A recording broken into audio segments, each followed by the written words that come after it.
আসসালামু আলাইকুম। শুরু করছি শ্রাবণ মেঘের রোদ্দুর। লেখনীতে ইনায়া রোজ। পর্ব ১৯।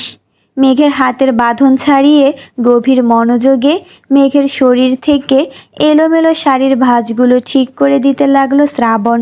তার হাতের ছোঁয়ায় এক অদ্ভুত শীতলতা বিরাজ করছে, আবার একই সঙ্গে এক দাবানলের উত্তাপ কাজ করছে। নিঃশব্দে শাড়ির আঁচলটা মেঘের কোমরে গেঁথে দিল সে। তারপর গভীর দৃষ্টিতে মেঘের দিকে তাকালো। শীতল অথচ অটল কণ্ঠে বলে উঠল, শাড়িটা পাল্টে ফেল। এই সাজ আমার জন্য নয়, অন্য কারোর জন্য তো নয়ই।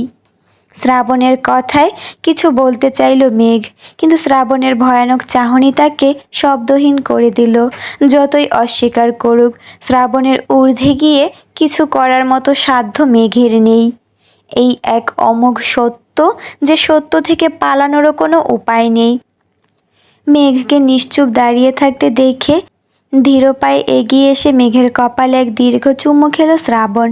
এই চুমুর মধ্যেই ফুটে উঠল তার প্রবল অধিকার আর ক্রোধের মিশেল।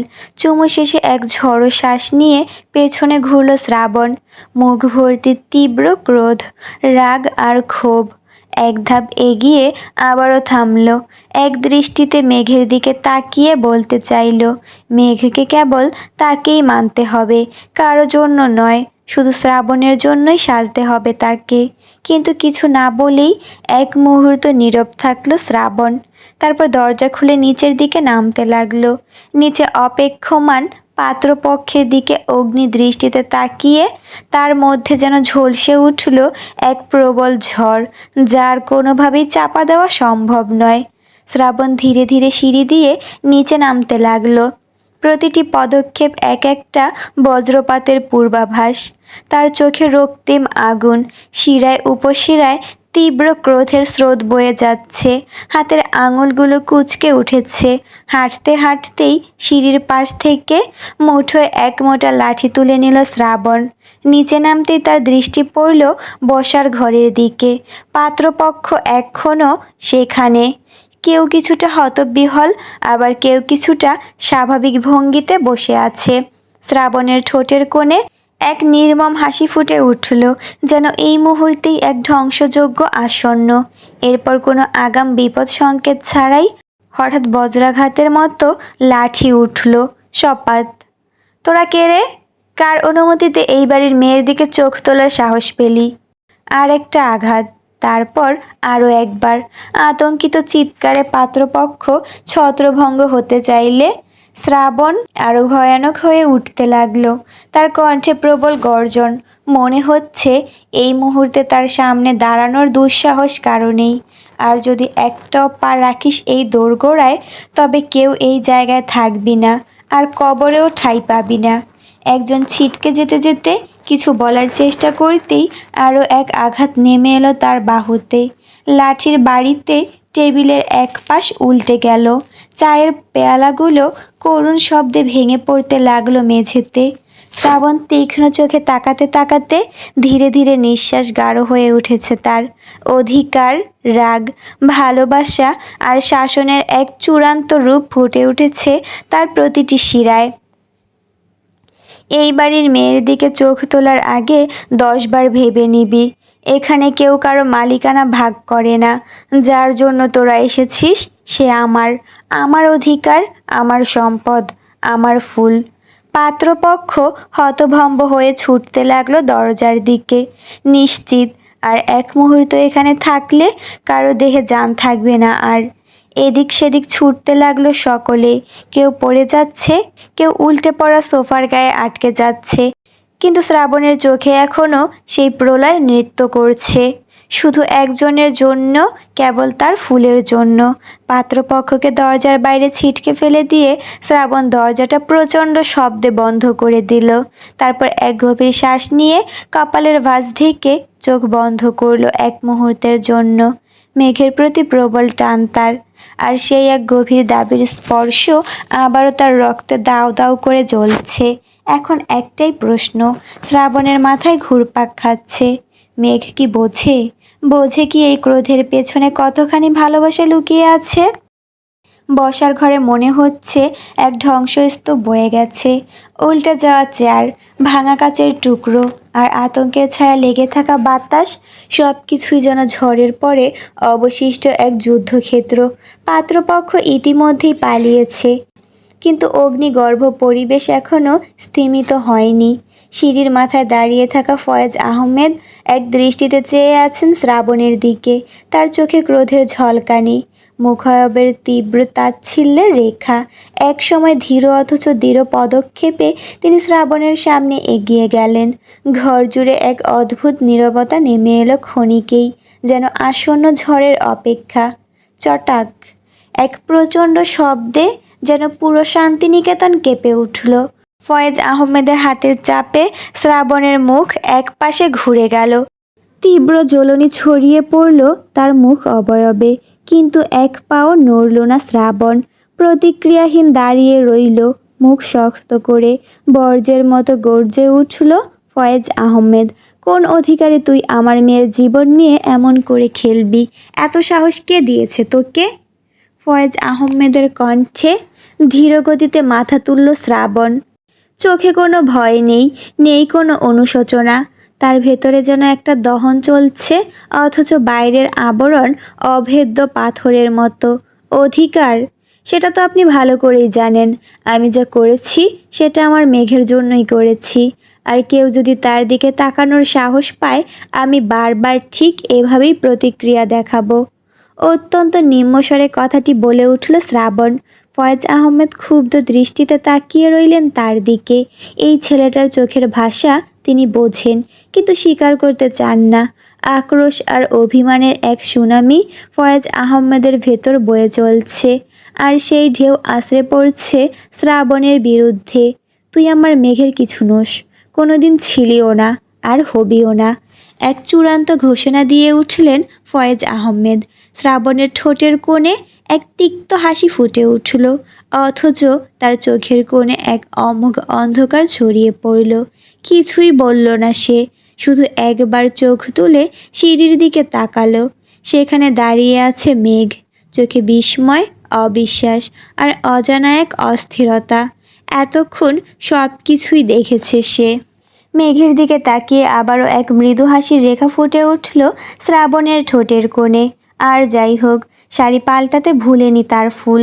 সারা বাড়ি থমথমে হয়ে আছে। বাড়ির মহিলারা নীরব দর্শকের মতো সব কিছু অবলোকন করে চলেছে। ঘরের বাতাস যেন গাঢ় হয়ে এসেছে। ফয়েজ আহমেদের শক্ত হাতের থাপ্পড় শ্রাবণের গালে লাল দাগ ফেলে দিয়েছে। চন্দন ফর্সা চেহারায় খসখসে হাতের শক্তিশালী থাবা মুহূর্তেই কি বিচ্ছিরি দাগ করে দিল। কিন্তু এখনও ঠায় দাঁড়িয়ে আছে শ্রাবণ, একটুও নড়াচড়া করছে না। তার চোখে ক্রোধের দাবানল দাউ দাউ করে জ্বলছে, কিন্তু মুখে কোনো প্রতিক্রিয়া নেই। ঠিক সেই মুহূর্তে পেছন থেকে এক চিৎকার ধ্বনিত হয়ে উঠল, বাবা! সবার দৃষ্টি ঘুরে গেল সেদিকে। ঢিলেঢালা একটা সাদা টি শার্ট আর ট্রাউজার পরে সিঁড়ির গোড়ায় দাঁড়িয়ে আছে মাহিদ। একটু আগের ঘটনা কি হয়েছে কিছুই জানা নেই তার। মাত্রই এক লম্বা ঘুম দিয়ে উঠে এসেছে। মূলত প্রচণ্ড হইচইয়ের শব্দে ঘুম ভেঙে গিয়েছিল তার। দ্রুত উঠে এসেই দেখতে পেল শ্রাবণ কাদের যেন মারছে, যার বদৌলতে তার বাবা শ্রাবণের গায়ে হাত তুলেছে। পর মুহূর্তে তাদের কথা শুনে ঘটনা কিছুই বুঝতে বাকি নেই মাহিদের। তাই এই মুহূর্তে নিজের বড় ভাইকে মারার জন্যই প্রতিক্রিয়া দেখাচ্ছে মাহিদ। কি করছো তুমি বাবা? শ্রাবণ ভাইয়ের গায়ে হাত তুললে তুমি? মাহিদের গলার স্বর যেন ঘরে জমে থাকা নীরবতাকে বিদীর্ণ করে দিল। ফয়েজ আহমেদ কপালে ভাঁজ ফেলে তাকালেন ছেলের দিকে। শ্রাবণ ভাই যা করেছে সেটা একদম ঠিক করেছে। এই বাড়িতে অন্য কোনো পুরুষ আসবে আর ভাই চুপ করে দেখবে, এটা কিভাবে ভাবলে তুমি? মাহিদের কণ্ঠে এতটা দৃঢ়তা, এতটা আবেগ যে পুরো ঘর হতবাক হয়ে গেল। বাড়ির সবাই চুপচাপ দাঁড়িয়ে আছে। মাহিদের দমকা শ্বাসের শব্দ শোনা যাচ্ছে পুরো হলরুম জুড়ে। ভাইয়ের গায়ে হাত তুলে তুমি খুব ভুল করেছো বাবা। মাহিদ এবার শ্রাবণের কাছে এসে দাঁড়ালো।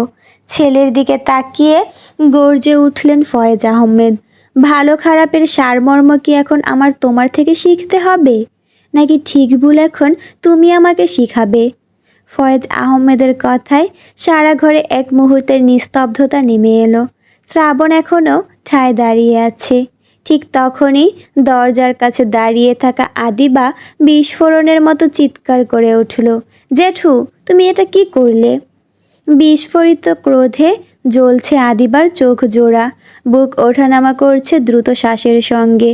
ভেতরে দুঃসহ তীব্রতা আর ধরে রাখতে পারল না সে। কি দোষ করেছে শ্রাবণ ভাইয়া? সব দোষ তো ওই মেয়েটার। নিশানা স্পষ্ট আদিবার। মেঘ। আদিবার ভেতরটা হাহাকার করে উঠছে। শ্রাবণের ওপর তার অধিকার বোধ প্রবল, অথচ আজ সেই মানুষটাকে অন্যের জন্য অপমানিত হতে হলো। তার সমস্ত রাগ মেঘের দিকে ধেয়ে যাচ্ছে। আবারও কর্কশ কণ্ঠে গর্জে ওঠে আদিবা, সব সময় ঝামেলা পাকানোর জন্য একটি মানুষই যথেষ্ট। যদি মেঘ না থাকতো তবে ভাইয়াকে কেউ কখনো আঘাত করার সাহস পেত না। আদিবার মনে হচ্ছে এই মেঘই সব কিছুর মূল। শ্রাবণ যদি এতটা ক্ষুব্ধ হয়ে থাকে তাহলে নিশ্চয়ই তার কারণ আছে, আর সেই কারণ একটাই, মেঘ। রাগে হাত দুটো মুষ্টিবদ্ধ করে নিল আদিবা। চোখের জল টলমল করছে। শ্রাবণের জন্য কষ্ট হচ্ছে তার, কিন্তু সে কাঁদবে না। শুধু মনে মনে প্রতিজ্ঞা করল এই অপমানের বদলা সে মেঘের থেকেই নেবে। আদিবার করা কটূক্তি মেঘের হৃদয়কে ছিন্ন ভিন্ন করে দিল। কিছুই বলল না মেঘ, শুধু নীরবে দাঁড়িয়ে রইল। কিন্তু শ্রাবণ কিছুতেই সে নীরব থাকতে পারেনি। এক ঝটকায় আদিবার দিকে ঘুরে তাকালো শ্রাবণ। তার চোখে দপদপ করছে রোষের আগুন। এক পলকে আদিবার দিকে এগিয়ে গিয়ে শক্ত হাতে কষিয়ে এক থাপ্পড় বসিয়ে দিল তার গালে, চটাক। সারা ঘর জুড়ে ধ্বনিত হলো সেই শব্দ, যেন শূন্যে এক বজ্রপাত হয়ে আছড়ে পড়ল। আদিবা হতবাক, তার মুখ একপাশে ঘুরে গেল, গালে স্পষ্ট লাল ছাপ পড়ে গেল মুহূর্তেই। সে একদৃষ্টিতে শ্রাবণকে তাকিয়ে দেখল। কখনো সে স্বপ্নেও ভাবেনি শ্রাবণ তাকে আঘাত করতে পারে। শ্রাবণের কণ্ঠে বজ্রধ্বনির মতো গর্জন ফুটে উঠল, আর একটাও শব্দ বলবি না মেঘকে নিয়ে। তার নাম উচ্চারণ করারও অধিকার তোকে আমি দেইনি আদিবা।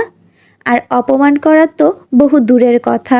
শ্রাবণের চোখে আগুনের শিখা, হৃদয়ে গভীর দহন, আর এক প্রবল অধিকার, যেন এই মুহূর্তে পুরো পৃথিবী তার সামনে থাকলেও তাকে থামানোর দুঃসাহস কারণেই। আদিবার চোখ ছলছল করে উঠল, ঠোঁট কাঁপছে, কিন্তু একটা শব্দ বেরোলো না। যে শ্রাবণকে সে ভালোবেসেছে, সেই শ্রাবণই আজ তাকে অপমানের শেষ সীমানায় নিয়ে এসেছে। মেঘ হতভম্ব হয়ে তাকিয়ে আছে। এই পুরুষকে সে বোঝে না, কখনোই বোঝেনি। কিছুক্ষণ আগেও যে তাকে রাগে ধ্বংস করে দিতে চেয়েছিল, সেই একই মানুষ এখন তার সম্মানের জন্য অন্যের গায়ে হাত তুলল। শ্রাবণের বুক ওঠানামা করছে প্রচণ্ড ক্রোধে। এক মুহূর্ত দাঁড়িয়ে রইল শ্রাবণ, তারপর দৃষ্টি নামিয়ে গভীর শ্বাস নিয়ে দ্রুত চলে গেল নিজের ঘরের দিকে। নিশ্চল দাঁড়িয়ে রইল আদিবা, চোখের কোণে এক বিন্দু অশ্রু জমে উঠেছে। তবে সে কাঁদবে না। এই অপমানের জবাব সে অন্যভাবে দেবে, অবশ্যই দিবে। আর কোনো ছাড় নেই। দুঃখে অপমানে আর এক মুহূর্ত সেখানে দাঁড়ালো না আদিবা। আদিবার মা সুইটি বেগম হতবাকের ন্যায় দেখছিল সব কিছু। তবে মেয়ের এমন অপমান তিনি সহ্য করতে পারলেন না। অশ্রুসিক্ত নয়নে তিনি তাকালেন আফসানা বেগমের দিকে। আমার মেয়ে কি দোষ করেছে ভাবি? আফসানা বেগম নির্বিকার। এই এক জায়গাতেই অসহায় শ্রাবণ। নিজের সকল জ্ঞান, আদব, মনুষ্যত্ব, ব্যক্তিত্ব এই এক জায়গাতেই খুইয়ে দেয় সে, আর তা হলো মেঘ। সুইটি বেগমকে জবাব দেওয়ার মতো কোনো ভাষা নেই আফসানা বেগমের কাছে। তাই নিরুত্তর রইলেন তিনি। রাত গভীর হতে হতেই পৃথিবী বোধহয় আরও বেশি নীরব হতে থাকে। আর এই নীরবতার ভেতরেই মানুষ তার আত্মার গভীরে সবচেয়ে স্পষ্টভাবে নিজের সঙ্গ অনুভব করে। ঠিক সেভাবেই নিজেকে একদম স্পষ্টভাবে অনুভব করছে শ্রাবণ। নিজেকে কেমন যেন তার একটি নিঃসঙ্গ অস্তিত্ব মনে হচ্ছে, যে কিনা কেবল সময়ের অতলে তলিয়ে যাচ্ছে পৃথিবী থেকে বহু দূরে। নিজের কক্ষের সাথের লাগোয়া বারান্দায় দীর্ঘ ছায়া মেঝের ওপর টেনে রেখে বসে আছে শ্রাবণ। বারান্দার পাথরের রেলিংয়ে ভর দিয়ে বসে আছে সে, চোখ তার অনন্তের দিকে প্রসারিত। চাঁদ আজ স্পষ্ট, নক্ষত্রেরা নির্বাক, আর দূরের গাছপালার ছায়াগুলো বাতাসে সামান্য দুলছে। তার চোখে মুখে ফুটে উঠেছে নির্লিপ্ত বিষাদ, ঠোঁট নিস্পন্দ, অথচ ভেতরে ভেতরে তার সমস্ত সত্তা এক বিষাদ গাথার ভারে বিপর্যস্ত হয়ে আছে। মনের মধ্যে অবিরাম ঘুরপাক খাচ্ছে দুঃসহ এক উপলব্ধি, যে দূরত্ব চোখের সামনে নেই, তা বোধের ভেতর কতটা প্রবল হতে পারে। বারান্দার ধূসর ছায়ার মাঝে বসে গলায় এক অদ্ভুত কষ্ট নিয়ে ফিস ফিস করে হঠাৎই শ্রাবণ বলে উঠল, আমি তো শুধুই এক নির্বাসিত শব্দ, তোর না বলা কবিতার অতল অন্ধকারে হারিয়ে যাওয়া এক ক্ষতচিহ্ন। তুই কি একবারও অনুভব করিস ফুল, আমি আছি, আমি ছিলাম? শব্দগুলো বাতাসে ভেসে মিলিয়ে গেল রাতের নিস্তব্ধতায়। সে জানে এসব কথা কেউ শুনবে না, কেউ উত্তর দেবে না, তবু বুকের ভেতর যে শূন্যতা, তার জন্যই হয়তো এই উচ্চারণ। সামনের কুয়াশা ঢাকা গাছপালার দিকে চেয়ে থাকতে থাকতে শ্রাবণ ধীরে ধীরে ঠোঁট নাড়িয়ে খুব নিচু স্বরে ব্যথাতুর কণ্ঠে হুট করেই গেয়ে উঠল, ছোট্ট বুকে মেঘ জমিয়ে কেন রে কাঁদিস পাখি, ছোট্ট বুকে মেঘ জমিয়ে কেন রে কাঁদিস পাখি, তুই ফিরবি বলে আমি কেমন সন্ধ্যা নামায় রাখি, তুই ফিরবি বলে আমি কেমন সন্ধ্যা নামায় রাখি। অদ্ভুত ভারী শোনাচ্ছে শ্রাবণের কণ্ঠস্বর, সুরের গভীরে জমে থাকা আবেগ অনুরণিত হচ্ছে বাতাসে। চারপাশের আধার আরও গাঢ় হয়ে আসছে ধীরে ধীরে। মনে হচ্ছে তার এই ব্যথার ভার নিয়ে রাতও নত হয়ে গেছে। চোখ বন্ধ করে চুপ হয়ে যায় শ্রাবণ। বাতাসে তার গানের শেষ প্রতিধ্বনি মিলিয়ে যেতে থাকে, একদম নিঃশব্দে, একদম নিঃশেষে। কি অপেক্ষা করছে সামনে?